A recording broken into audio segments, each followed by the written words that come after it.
আমি হলুদ দিয়ে ভেজে ফেলেছি। হায় ভগবান, এত কষ্ট করে নিয়ে ব্যাং আমি হলুদ দিয়ে ফেলেছি। আমার তো মনেই নেই যে রাইসে দেব। সব ভেজেছি ওগুলো, ওর সঙ্গে হলুদ দিয়ে ভেজে ফেলেছি।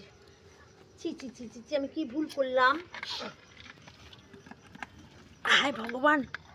বন্ধুরা দেখো, আমি এত সুন্দর করে নিয়ে রাইসটাকে এত সুন্দর করব বলে আমি আবার হলুদ দিয়ে ফেলেছি। ব্যাং ভাল লাগছে না। কি কালারটা দেখো কিরকম এসে গেল, আমার হলুদ হয়ে গেল কালারটা।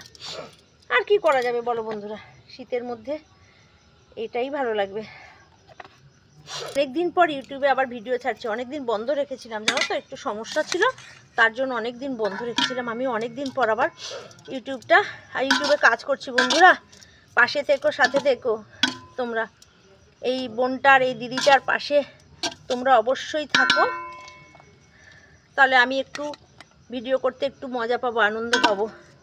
দেখো কিন্তু আমার